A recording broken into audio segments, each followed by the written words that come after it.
Chapter 8. Thank you for choosing to be in the evening service. I appreciate that. Never counted a light thing to be able to go to church, and not only to have a church which we can attend, but also the capacity to be there. Very important. Brother Jay Weaver had contacted me and choosing a pastor a month to pray for him in his church, him in particular, and his church also. I'm the August preacher. Like that. I'm not an August preacher, but I'm the August preacher. And so he'd asked me about the prayer request, and I sent him a thought, and he thought it was a good idea, and we're doing it. I'm going to add about one a week. I said, I think people will have a more spiritual victory on it if they don't have a big bunch of stuff come at them. Just maybe praying about this week. My first prayer request is for God's power and wisdom to love, lead, and feed you the way I need to. And particularly with the new passion and burden God's given me in my heart for helping you grow into the fullness of what you ought to be in the Lord. You ladies, please don't feel neglected, but I appreciate you sisters in the Lord, nieces, granddaughters, whatever all you are in here. But my main ministry is with the men of the church. And that if the men of the church get healthy and strong, they can help feed everyone else. And I believe most of you have a heart to do that. And I believe you want to learn. And so that's a good thing. And I'm pretty excited.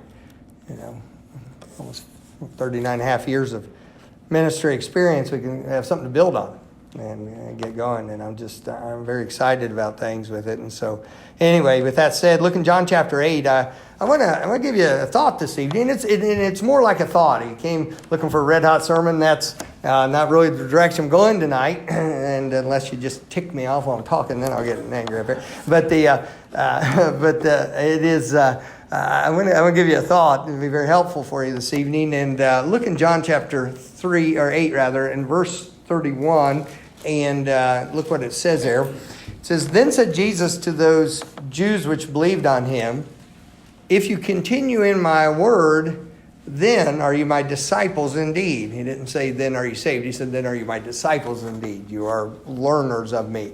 He's not addressing someone's salvation here. He's addressing, are you a follower? Are you a learner? Are you someone who's trying to learn Christ? He said, if you continue in my word, then are you my disciples indeed. Verse 32, and you shall know the truth, and the truth shall make you free. Now he's talking to people who already believed on him. So he's not talking about freedom of salvation here. Obviously, we have to know the truth to be made free from our sin, and that's pretty obvious, but that's not the context of this. And you shall know the truth, and the truth shall make you free. They answered him, we be Abraham's seed, and we're never in bondage to any man. How sayest thou, ye shall be made free? It bothered him. Just to put it bluntly, you can see it. It just bothered them that he said that to them. They're like, what are you talking about? We don't need to be made free. Jesus answered them, verily, verily, I say unto you, whosoever committeth sin is the servant of sin. And so they say we've never been in bondage, and he immediately goes to something that would be very obvious. It would be hard for him to refute. He said, if you sin, you're the bondage of sin. You said we've never been in bondage. And so he takes them right to that. But I want to give you tonight this thought. I want to talk to you about that which makes free. That which makes free. I'm glad to be free. I'm glad to be a citizen of a free country. I believe freedoms worth standing up for. It's worth using. It's worth defending. I'm glad for that. And I'm glad to be able to be free in the Lord. That's a tremendous thing. And I think there's so many things in life we can be glad and we can be free in or free from, according to what the situation is. And I'm going to give you tonight Bible truth that'll help you in all different areas as far as being free. That which makes free. That which makes free. And let me pray with you. Father, help me tonight to get across that which you want here out of this message. I have no doubt about the truth you want, but Lord, I want to give that which is most needful to your people tonight. I ask in Christ's name. Amen.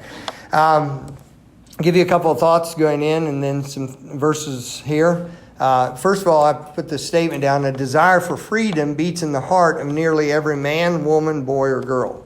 There's a built-in desire for freedom I'm not talking about unbridled, living wild. I'm talking about actual freedom. People want that. They want to be able to make a choice of things with that. And somebody said to me today about some decisions and this and that, and they said it should be my right to make a decision about that, which affects my life that way. And I said, it is. You have to exert it. And the desire to be free is beats in the heart. It really does. I want to be free. People are not happy when they're in bondage, whatever it may be. If someone gets themselves financially in bondage, they're not happy. Number one leading cause as far as the external things going on, number one leading cause of divorce is financial pressures. And now those usually are symptoms under showing something they're showing something that's underneath that caused that situation. But that's the problem. And people who are in financial bondage are not happy. People that are in spiritual bondage are not happy. People that physically are in bondage are not happy. And there beats within our heart a desire to be free. Number two statement I put down, no one ever became free by just deciding to be free. No one ever became free just by deciding to be free. In fact, this verse doesn't say decide to be free and you'll be free. That's not how it works. It never works that way. It's impossible for it to. No one ever becomes free just by deciding to be free. In order to be free, there's three basic things you have to do. Number one, you have to realize freedom is possible. It's amazing sometimes how people think that they have to be what their past has always been. This is how the statement shows up most often that I hear. Well, my family has always. Well, you know my background. Well, you know where I came from. Well, that's interesting. You came from somewhere. That means you're not there anymore. I came here from 11509 Merlette Road tonight. That's where I came from. I'm not over there now. I'm here. And so you have to realize freedom's possible. You know what happened in our country? We didn't just have a revolution. Talk about the American Revolution. Most revolutions just tear things up and make them worse than when they started. The French had a revolution, and that didn't turn out so good. Between the Jacobin Society and all that was going on there, you got Freemasons running around in the background and all the nonsense going on. That ended up a mess. Most of them just to overthrow whatever's there and no establishment of anything. You got an element trying to do that in our country right now. And they're a horrible element. And they're manifesting in a lot of different areas, but they're a horrible element. And very misguided. But the American Revolution is called, and the birth of our nation, there was something they were going towards. And there were some people who dared to believe that you could establish a nation based on Christian principles. And it could be a nation established on the rule of law with individual liberty within the law. And you study history, is unique. I mean, that's not the way things have been set up before. And it's pretty impressive what's come from it. But somebody had to believe that could actually happen. Many didn't.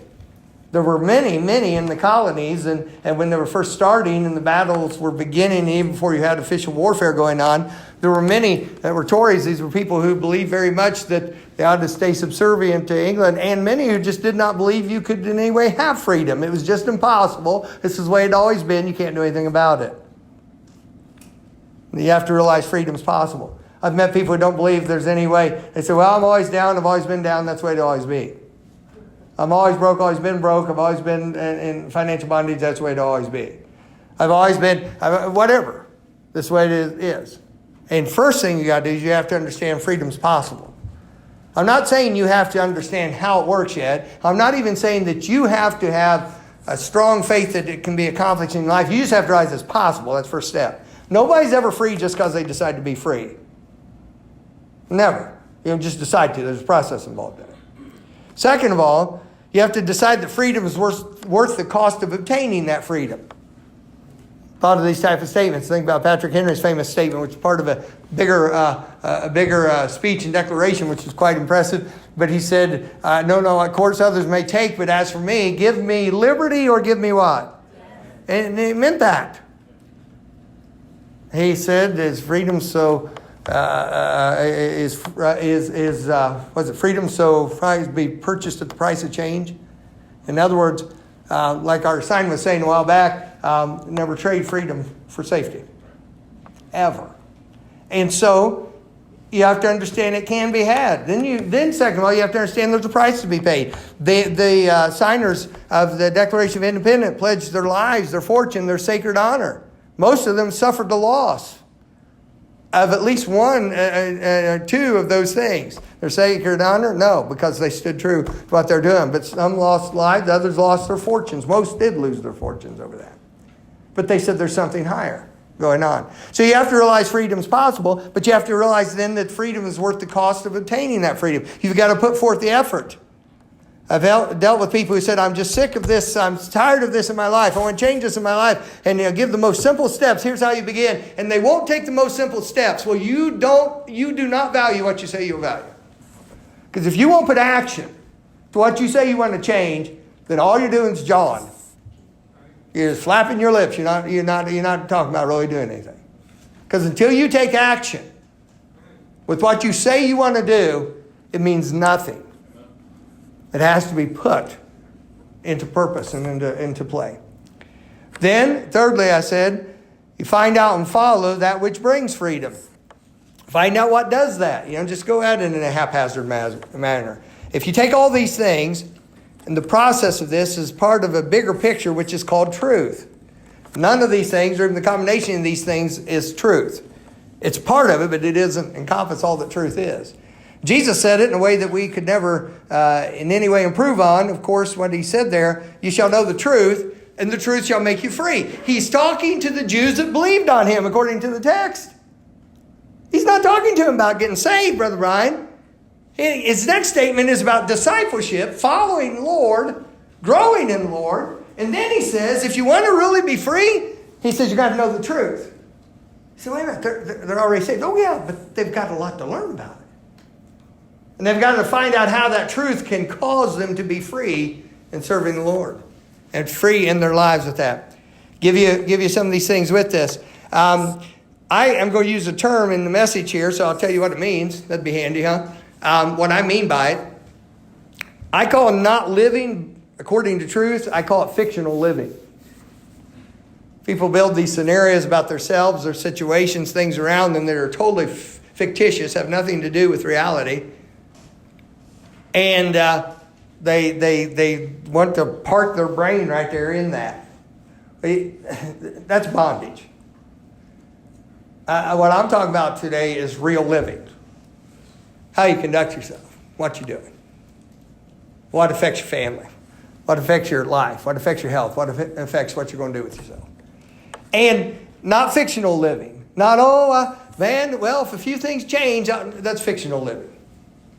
Well, I'll tell you what, if I get this break over, that's fictional living. Real living deals with where you are, what you have, what's going on right now. And then what you're going to do to bring to bear on it. That's called truth. A lot of people don't want truth because truth's painful. Truth is like a really clear mirror and it lets us see exactly what we are. Truth shows us some things. Fiction living only brings delusion and bondage. Truth causes one to be free and causes them to face the actual facts of life and then to respond properly to those facts. And in so doing, that brings freedom. Truth says, this is reality. Wow. Okay, I got to do something with that. What do I do? What are the real steps I take with that? And how do I go on? It's amazing how much of marketing and how much of what goes on in our world are based on the fictional and on the delusion. I've told you this statement, and I know you know it, and I'm not just trying to pull something out and beat it to death, but it just absolutely, the mindset's there. I still remember with great clarity that advertisement from the Chicago area. Finally, you can borrow enough money to get out of debt. The ignorance of that is just amazing. As a debt consolidation advertising, finally, you can borrow enough money to get out of debt. And I'm going, well, okay then. That'll work. Finally, you can get fat enough to be skinny. Finally, you can get ill enough to be well. It's the same type of mindset. If we're going to not live in fictional living and actually know the truth and let the truth set us free, then that means we have to stop lying to ourselves. Stop lying to ourselves and do something about the reality of our life. Lose your place in John. We'll be back there in a moment. But go over and visit Brother James. Let's stop by his house, see what he's got for us tonight. That's the book of James, if you trouble interpreting what I just said. James chapter 1.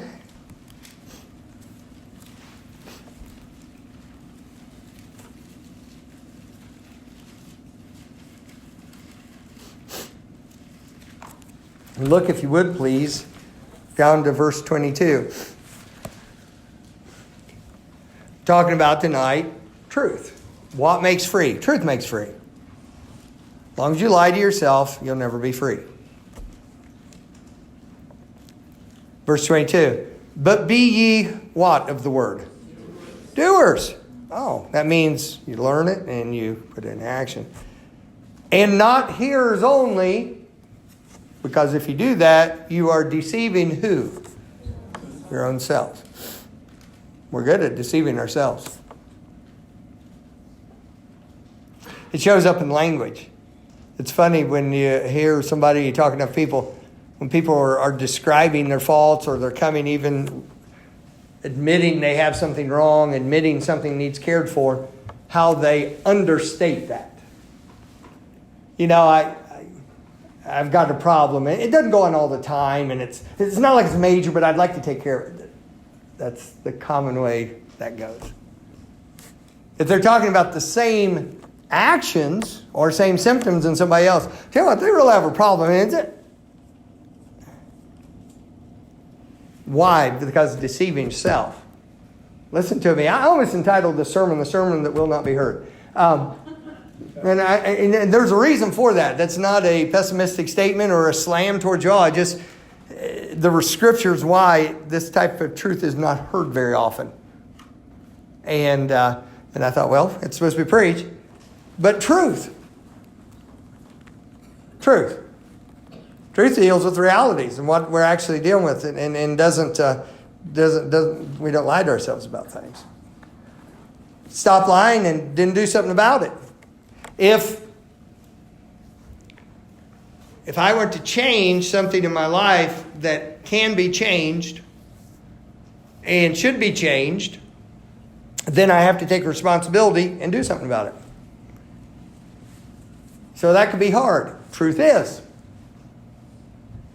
Jesus said, if you want to be my disciples, a disciple is not someone easily floating along. That's a disciplined one. That's someone who's putting an effort into it. That's somebody who's growing and actually doing something. And the way we do that is through truth. Now this is interesting. In this realm of stopping lying to ourselves, look back there in the text in John chapter 8, and I want to show you something about this. It's pretty amazing. First step to facing truth is to stop lying to ourselves and actually assess where we are. Do you know why so many people don't ever want to get a checkup? They don't want to know. I think I'm probably close to that camp of things. I figure it's working, it ain't squeaking or breaking, or well, don't mess with it. Yeah. You know, somebody hasn't been to the dentist in 15 years. Why they don't want to go to the dentist? Michelle says because they have good sense, right? She doesn't like dentists. Yeah. They don't want to know. Somebody thinks they may be really ill. They don't want to go. Why? They don't want to know. I mean, they may have some overt symptoms that are saying, hey, something needs done here, but they don't want to know. Do we all understand? Now, I'm not going to ask how many of us actually go along with the wisdom of this. All right? I'm not going to put anybody on pressure to put you, and I have to hypocritically say, yes, I believe this. But we know it intellectually anyway, right? We do understand that saying I don't know doesn't fix it. Saying I don't want to know, not knowing doesn't make it okay. We do understand that much, and we got that down, right? So what I'm telling you is we're going to deal with truth in every area of our life. when we deceive ourselves, we can't go forward with it. You know, several years ago, I faced a reality in my life. I was fat. Now, that bothers some of y'all, but tough cookies. In fact, that's how I got fat.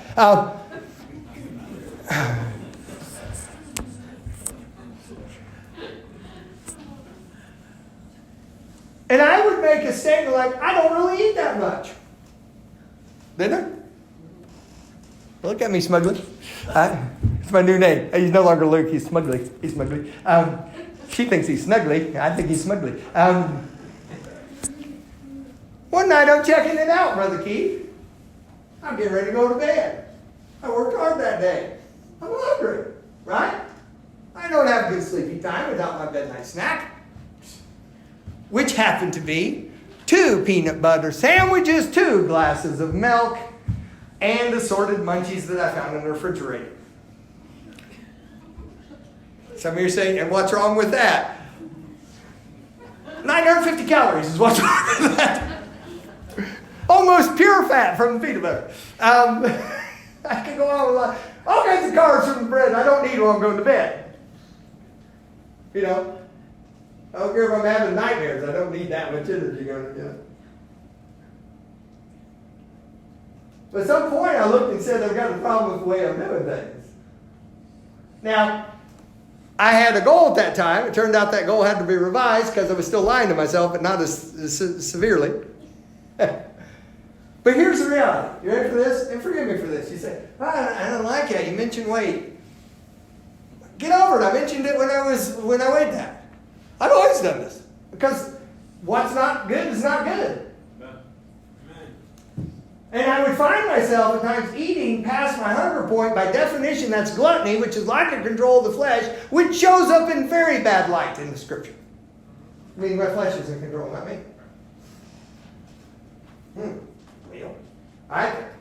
So what happened? What happened with it? Here was reality. I faced some realities. I told you about it. When I went out, tried to run a mile, couldn't run a mile without having to stop and go, what they do with oxygen? Couldn't believe it. 15-minute, 36-second mile. Maybe like that. I was really moving along. It would seem like just the momentum of my weight would make me go faster than that. Say, preacher, you weren't really that heavy. We knew you. When we put up all those pictures down this hallway, looking back at the conference over the years, that one Filipino who's never been allowed here again looked at the wall, pointed at me at the height of that, and said, "Who is this pastor?" And I said, "Chances of support just went out the window, and so are you, buddy." All right, back to the land where you eat rice. And no, do that to me in my own church. But he was right. I was in this one position, I look at this, you know, and he's like, "Who is this? Is this a pastor before you?" It's like one of those Russian dolls. You keep pulling it open, I'm in there somewhere, you know.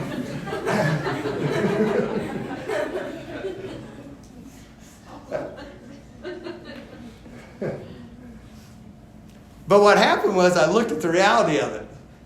I looked at what my weight was, I looked at what my height was, I looked at the fact I couldn't run for a mile, looked at my age, looked what I did as a child, and I said, I'm a ticking time bomb. Right now, I'm active and stuff, so I really couldn't lie to myself because I was strong. I was active. I like doing things. I no longer tried to do handsprings. That was disastrous. Someone moved my center of gravity. It's horrible.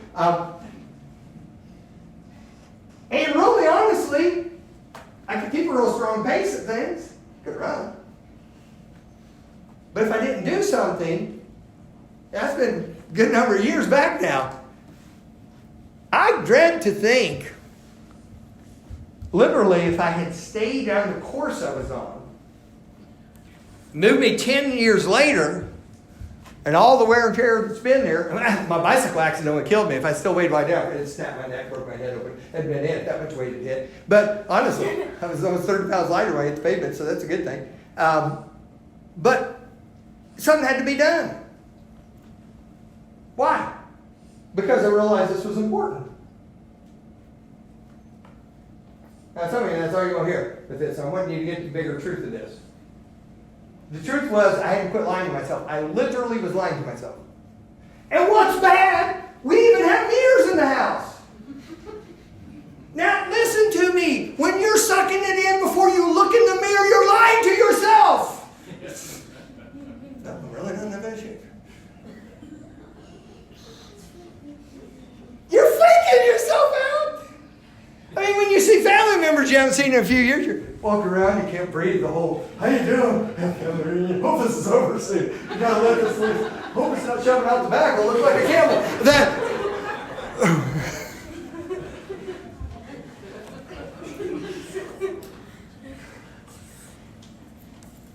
Then the question came, how to go about it. And by the way, this will actually help you in the overall truth I'm going to give you. I looked back at the little book I got that helped me get started, and it was a little thing we actually got at pastor school. Very simple, the old book about just some things about aerobic exercise, and it had a little chart in it, which helped me to have a little way of measuring stuff. And I look back at that now, think about what I do, what I'm doing now. That was a very basic beginning, a lot of things I didn't understand about what I do now that I can do better, and I'm a little better doing some things and keeping track and having a little better understanding of stuff. I've studied on it, tried to learn, but it started. And the wonderful thing about truth is when you start on the path of truth, you don't have to have the whole deal all at once, but you start on the right path. You actually start a direction. And what's more important is you establish a pattern of accepting truth and saying, okay, I'm willing to change to truth. I'm willing to change to truth. I would get defensively angry if it was suggested I did not need everything I was putting in, or this wasn't right. No, you don't understand. I need this. I didn't need that. The extra needed that. But hold on a minute. That's just one area of life. May I say to you that sometimes the issues of the spirit and the heart in this are even more stubborn to come to reality on than that. I use that. There's a chance for me to have a little enjoyment with you at my expense and kind of put things where we understand them. But I hope you understand from this, there has to be a reality to this. You got one life going through this world. You say, oh, I know. And now, please understand me. I am not in any way here making fun of somebody who has a longing to go home to be with the Lord. That's actually that's a good longing. If it doesn't short circuit your usefulness here.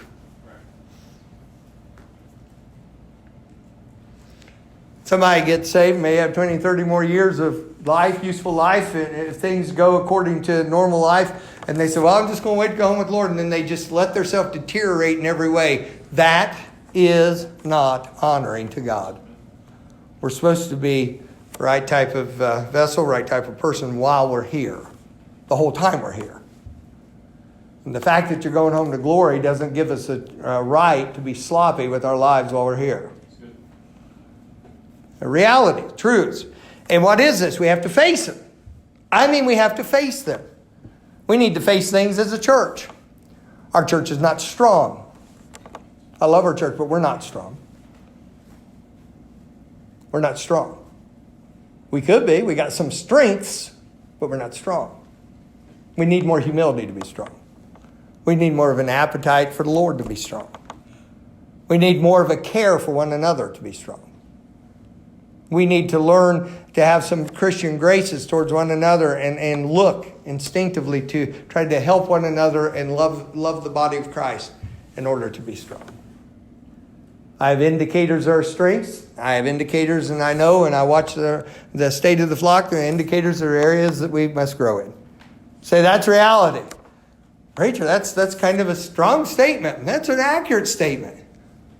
What are you going to do? Run around and pat yourself on the back? We're the greatest thing since the church in Jerusalem. No, we're not.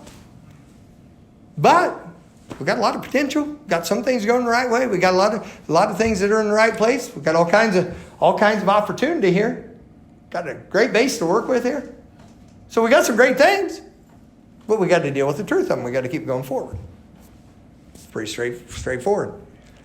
Jesus, when he was talking to these folks, here in the text, they lied to themselves. Look at the verse. I'll show you this real quickly. Look in verse, look down, back in chapter 8. Look down in verse 33. They lied to themselves. We're talking about the truth shall make you free. They lied to themselves. They answered him, we be Abraham's seed. Notice he just said to him, you shall know the truth, and truth shall make you free. That offended them. Why? They're lying to themselves. Verse 33. They answered him, we be Abraham's seed. Don't you know who we came from? Well, you're not Abraham. Are you getting it? Yeah, you have some promises because of Abraham. You have an inheritance because of Abraham, but you're not Abraham. And while you're claiming to be Abraham's seed, Abraham, God called Abraham God's friend. Everywhere Abraham went in life, he made an altar. He walked with his God. He lived by faith. So they're boasting, we're Abraham's seed. Well, don't you know that? We came from Abraham. God's not interested in from Abraham. He's interested in you having the faith of faithful Abraham.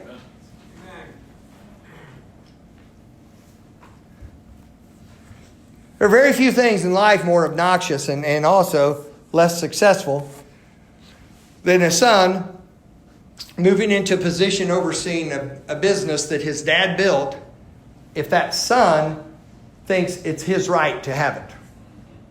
Everyone who works there ought to listen to him because his dad started it. Everyone who works there ought to show him respect because his dad started it. He has a right to live, high on the hog and not sacrifice because his dad started the business. You know what? What that boy needs, he needs to act like he's never been associated with anybody who knew anything about the beginning of that business and earn the right. Right. Amen. Through serving and through discipline and through diligence to lead the business. Because I can guarantee you this, if his dad started that business, he didn't start it with a haughty attitude. That's not what it did. He did every job there was there. When things first started, I guarantee you, he did every job there was there. Knew how to get his hands dirty, and then went from there. And so these Jews are saying, hey, we're Abraham's seed. We were never in bondage. Jesus talking about discipleship, they get their hackles up over that one. Hey, wait a minute, we're Abraham's seed. And then they say we're never in bondage. I put this down. Well, except for those 400 years under Pharaoh. We were never in bondage to any man. Well, except for those 4 centuries in Egypt. Oh, yeah, and there's that 70-year period with Nebuchadnezzar. Yeah. Oh, and by the way, you Jews who are saying that right then to Jesus, you are a, believe it or not, you are a vassal state to Rome. You exist by the will of Caesar. And you can't move without his permission. That was their condition. They were a vassal state. They were a state that had to pay tribute. They were a tributary state. They had to pay tribute to Caesar while they were making that statement. We're free. We've never been bondage to him. Right. They missed something in their history, didn't they? They lied to themselves. And truth can only set us free if we decide not to lie to ourselves. We need to face reality. We need to face reality where we are spiritually. But says, I'm all right. Well, really? Physically, mentally, financially, need to face realities with it. He said, what kind of thing are you talking about in the day-by-day living? Okay. You get somebody, they've been fired from their last 15 jobs, but it's always the boss's fault. Really? I don't think so. You have a problem. You have a problem. And you need to face it. Well, every relationship ends up shattered, no matter what level of relationship it is. The one consistent denominator is you in that. You have to face reality.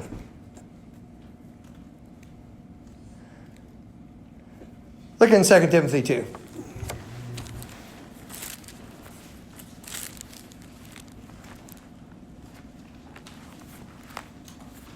Maybe if every conversation I'm involved in turns negative, maybe I'm the one turning it negative. Gasp, could it be?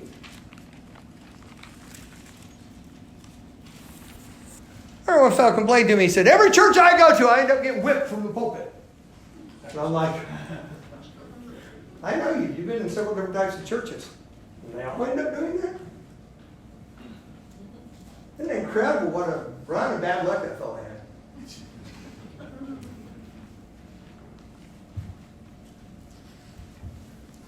Maybe correction of any type and being whipping from the pulpit in his mind.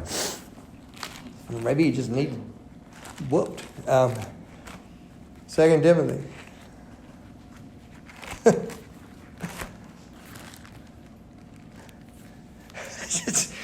Guy, if I gave the name, my wife would know him. We were in college together. We were in college at Hollis Aaron, so he left there, went to another college, I caught up with him again while he was at Crown College. I didn't know he was there. We were visiting there, and I caught him there. And I said, oh, how are things going? And everywhere he went, there had been the same type of problem. It wasn't often the immoral things, it was just his attitude towards everything. It was just stunk. But he kept going to different Bible colleges. I said, I didn't know you were here. Yeah. I said, oh, wow, how long you been here? He told me. I said, wow, check it out. I said, how's it going? I'll tell you what, it's not what I thought it was. I got down here, and the leadership's got problems. He said, don't you believe some of the leadership could have problems? They're people, yes. I kind of expect that out of any leadership or fellowship or whatever you want to call it. I expected everybody had some problems. But it was just that same attitude. He left the college we were in. I knew him as a student there. Leadership just had problems. And the same thing. Next college went to, same thing. Next one went to, yeah, same thing. He actually went out into the pastorate. He started picking fights with preachers around him over the same type of things. And I'm going, wow. At what point do you look at every Bible college you went to, every preacher fellowship you went to, every group you tried to be around, you had the same problem no matter who these people were. And he went to places that were so different in the way they operate, it was unbelievable. It wasn't like he was in the carbon copy of the same thing over and over. He went to ones that were just really different from each other and still ran into the trouble. He eventually took a left turn and went off to a totally different type of churches and then had the problems again. At what point do we face truth and say, I could be the problem? Hey, Typhoid Mary, you might have the disease. But, oh man, when people first hear that, do they get angry? Because only the truth can make you free. Look in 2 Timothy 2. Some of you have heard me go over this with you in private, just as I was going to be working with you on some things. And these verses were something very important brought to my mind when started reassessing the manner in which I would go about counseling once I started doing that again, and the continuing of doing it. And these were the verses that guided me as I went back and said, okay, I'm actually administering a secular approach to biblical counseling. And so that had to change. Look in verse 23. It says, but foolish and unlearned questions avoid, knowing that they do gender strife. So you don't have to answer every question that comes. And some questions are built for nothing but picking trouble. And the servant of the Lord must not strive, but be gentle unto all men, apt to teach. Patient. Now, here's the thing about facing truth. Ready with this? In meekness. Here's the reality of it. Here's what the servant of the Lord is supposed to do. In meekness, instructing those that oppose themselves. It's an interesting phrase, isn't it? We oppose ourselves. People are fighting against themselves. I was my own worst enemy on the thing with weight. It wasn't my... Here's, they do the classic guy line. You ready for this? Well, I can't help it. My wife's just too good of a cook. Well, unless she wrestles you down and pokes it down your gizzard, the fact that it tastes good does not mean that you have to overdo it.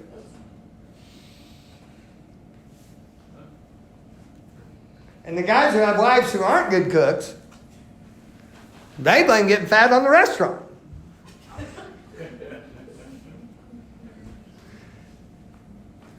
My wife's daddy had quite a belly on him. And he would say it was the truck stops. It wasn't the truck stops. It was he didn't stop.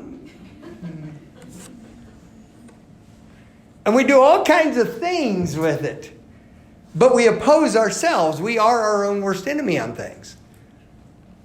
And so the servant of the Lord is supposed to instruct those that oppose themselves. Can I tell you from experience, when you start to instruct somebody who opposes themselves, it's like trying to break up a domestic dispute. They'll both turn on you. And someone could be hurting themselves, and you try to intervene and say, look, you're really hurting yourself, and they will get angry at you for trying to help them. It just happens really often. They make this instructing those that oppose themselves. And so, if God, peradventure, will give them repentance, why? To the acknowledgement of the truth.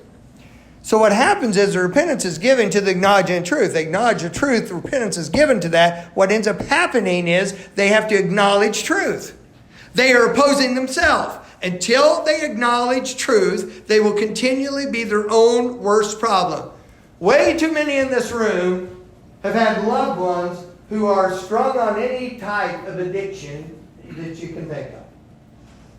Drugs, alcohol, pornography, all sorts of things which create both mental and physical addictions. And that last one is included in that because it literally creates physical addiction. It doesn't give an excuse for it.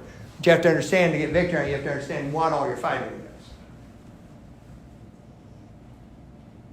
And we know the heartache. I'm thinking of one particular mother in our town here.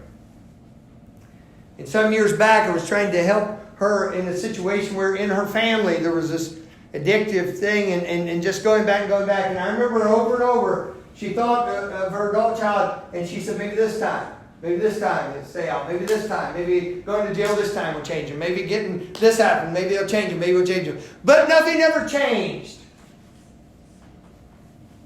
Can I tell you the thing I saw and it broke my heart every time I heard her say that?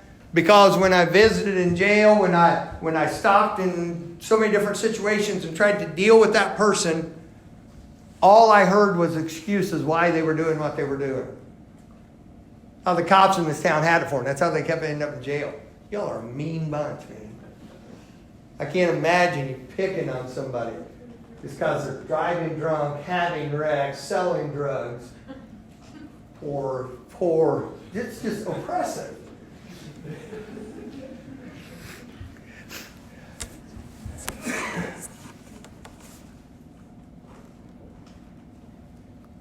In fact, I remember sitting in the jail up here at the BIS visiting, and they had a little side area kind of off from the rest of the place over down there. And I remember hearing in detail why all the reasons, and this cop added in for me. And you know when you know all the police by name, it's not people you're praying for. That's and you don't work there. That's not exactly the best thing. But I still remember talking to me and saying, this one and that one, and they just had it in for me. Yeah, they've had it in for me since I was a teenager. When you've known them that long. Never once did they mention that they were in jail for possession of drugs and receiving of stolen goods. That might have been a good detail to throw in the mix. When they asked me, they said, "Do you think you can help me?" I said, "No." "No." I said, "Because you're not facing reality." He said, "You actually said that?" "Yeah, I actually said that." "Yeah, you could be helped, but you got to face some things here. You're sitting in this jail cell because you received stolen property and you were selling drugs.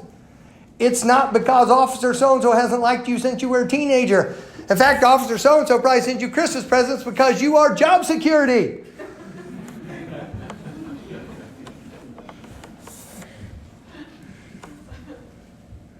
So, the acknowledging of truth. Listen to the statement I wrote down exactly as I wanted to say it. Admitting of error is often easier than acknowledging truth. Nowadays, people like to call everything mistakes. In fact, I don't even know if there are any sins that exist anymore. Everything's a mistake.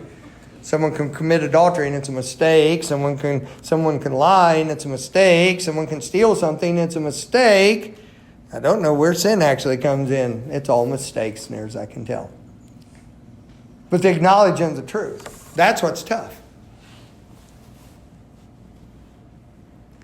First step towards somebody getting right is they're willing to call things what God calls it. Second step, and very vitally important, is to realize that the problem comes from us. It is not forced on us. It comes from us. It comes from within. In fact, Jesus said the way that we're corrupted is from within, not from without. That's interesting, isn't it? You say, well, don't you believe in bad influences? Yes, and those bad influences have a latch hold because of our own corruption. We need to face that. Then, verse 26, he said this, what about freedom? And that they may recover themselves out of the snare of the devil, who are taken captive by him at his will. Here's the freedom. Acknowledging the truth is here. Okay, here's what it is. The acknowledging the truth is this. I'm opposing myself. I'm my own enemy. I'm causing my problem. Not my brother, not my sister, but it's me, oh Lord. Standing in the need of prayer. Right? Not my brother, not my sister, but it's me, oh Lord. Standing in the need of prayer. Tough song, hard to learn the lyrics. Chorus is a little harder. It's me, oh Lord. Standing in the need of prayer. I think you catch on to it pretty easily. And when we face reality, then what happens? We can receive the instruction. See, as a servant of God, I'm supposed to instruct, but I do understand that someone has to acknowledge truth before the instruction does any good. And then if they will acknowledge truth, then what can happen at that point is they can recover themselves. No one else can recover you. It's nobody else's job to get you right with God. It's nobody else's job to establish you financially. It's nobody else's job to get you healthy. It's nobody else's job to change your life to direct you healthy. It's your job. And in order to do that, you've got to face what you are and what's going on and take the steps that you can learn. Until then, you are taken captive at the will of the devil. Takes you just like that. Why? Because you're lying to yourself. You're an easy target. You can be assured when the devil walketh about as a roaring lion, seeking whom he may devour, one of the easiest prey are those who are lying to themselves.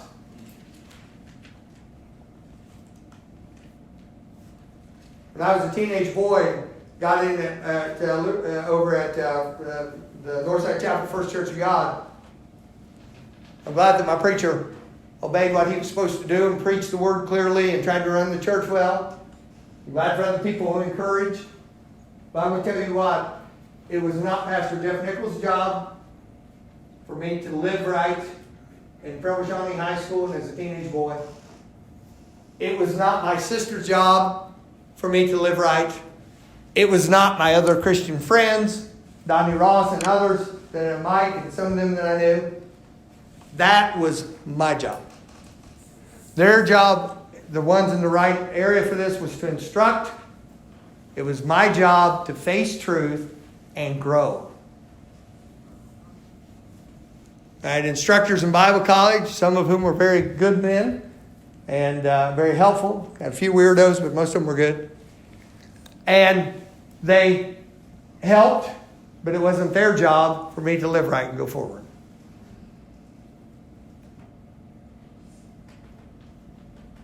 It's not my job to make a decision for you. Couldn't even do it if I was supposed to, and I'm not supposed to.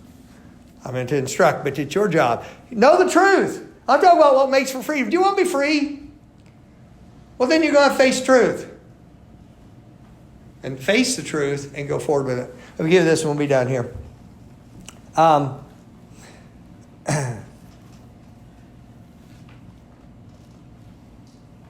Jesus said this. He said, if you be my disciple, he said, you'll know the truth, and the truth shall make you free. Here, quick thought, I'm done. Knowing shows up, you have at least 3 degrees of knowing in this instance. You have knowing, that's being in possession of the facts. Knowing is actually, okay, you learn the facts. So you got to start at that point. Okay, what are the facts of the matter? How does this work? So you start there, just learning the facts. But that's not what finishes bringing freedom. That's the beginning of it. You have to know the facts. So how do you know the truth? Well, the truth is getting the facts in order. Here's the facts. Here's the reality.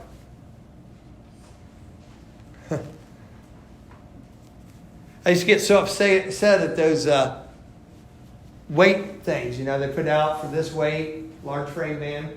You should weigh this amount. You ever seen this? I'd check. I am large frame according to the way you measure it. But in my mind, Timothy, I was like super duper extra big large. Well, I'm not. And here's what I do. I get angry at charts. I think many of them are skewed. I still do. It's just really something wrong. But I used to say, those things are off by 70 pounds anyway. Hey, man of my build, get down to that weight, that'd be anemic. There was so much distance between that and anemia. I got so tickled over their sisters in the Lord here. She was worried about me. And it must have been one of those days where everything looked slim and trim. And I think I'd just gotten a new suit. And she said to me, she said, Pastor, I'm worried about you. I said, all right.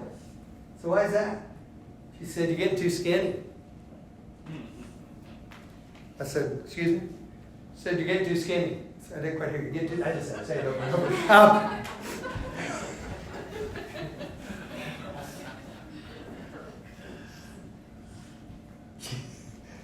She says, you really are. I'm worried about your health.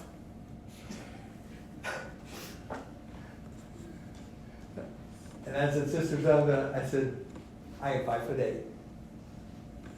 At that time, I said, I weigh 198 pounds. I said, I don't think I'm in danger of being undernourished.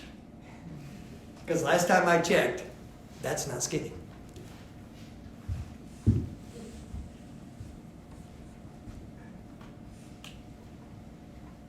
$130? Oh yeah. For my frame, I'd look like beef jerky.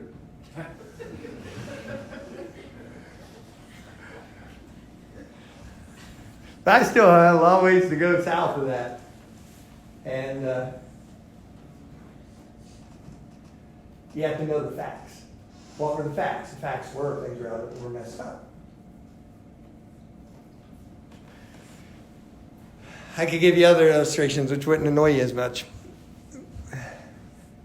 So knowing is having possession of facts. Second thing of knowing is receiving or making it part of you. You shall know the truth, okay? Here's the truth. Here's the reality. Well, I've just got a short fuse. That's the way I am.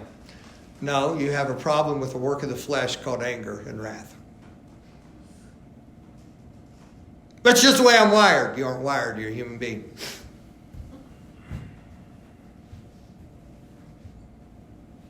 If you want to say to me, there's something I feel is provoking and causing him where he's like, okay, then now we're starting to track down the way where we actually do something. Now we're looking, as long as you're not looking for excuse and you're looking for causative reason, you understand the difference between excuse is this is making it happen and I can't do anything about it. Causative reason is this triggers this and I've got to watch this so I don't do this. There's a difference in those. I'm giving you a lot tonight. But the second step is receiving it, making it part of you. So first you acknowledge the fact, that's truth. Second part of truth is you receive it and make it part of you. Okay, this is part of it. Okay, I'm going to accept it. Doesn't mean you like it. Doesn't mean it's easy. And please, some of you who like everything in life to be black and white, some things are, but not everything is. And some of you that really just get you, man, because you want everything to be just in a certain file, in a certain place, and life doesn't work that way, I hate to tell you. It's messy.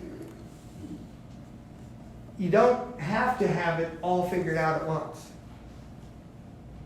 Even this thing of where you say, okay, I'm accepting it, it doesn't have to be, okay, I'm going to fix everything along here. You have to just start the process that'll get you there. Then the third thing of knowing. First, knowing is possession of the fact. Second is receiving and making part of you. And third one is experiencing it. It's fabric of your life. Jesus isn't talking to them about their salvation. He's talking to those who believed on him. He said, now if you will be my disciples, if you continue in my word. What's it mean by that? You continue going where the word leads you. His word is truth. The words I speak into you, they are spirit and they are life. Why are they life? Because they're truth. He spoke truth. And he said, if you continue in my word, then you shall meet my disciples indeed. He didn't just mean you continue to remember or you continue to get educated in it. He said, you continue in my word. You learn the facts of it so that you can make and accept it so that it becomes part of what you do. Later on in a town called Antioch, it will so much be a part of disciples living that people look at it and say, what are we going to call these people? Well, they're like that Christ ones, Christians. They've been that way ever since.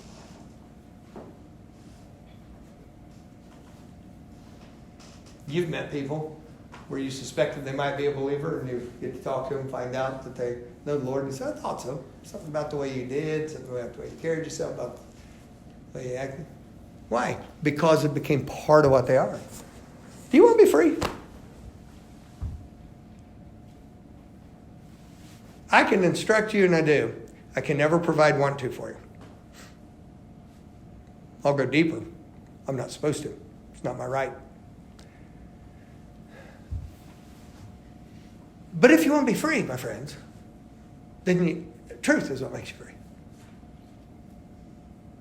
And you need to first face the truth about you. Oh, man, I think it was Brother Johnson made a statement I love this thing. He said, you know, you can change your habits. And you can start new habits. But only Jesus can make a new you. That's a good statement. You can change your habits, but only Jesus can make a new you. That's the difference between reformation and salvation. If any man be in Christ, he is a what? So that's there. He's already talking to people who are saved. So it's not an issue of that. That's there. So this is possible. First step of truth. It is possible. So I've never been able to get control of this. It doesn't mean that you can't. Well, I've always been. No, that's past. The only thing you have to pay attention to is there's a tendency there, and so you got to watch it.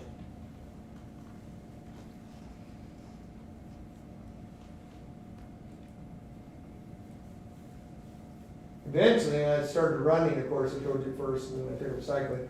Obviously, a lot safer. I'm not a good runner.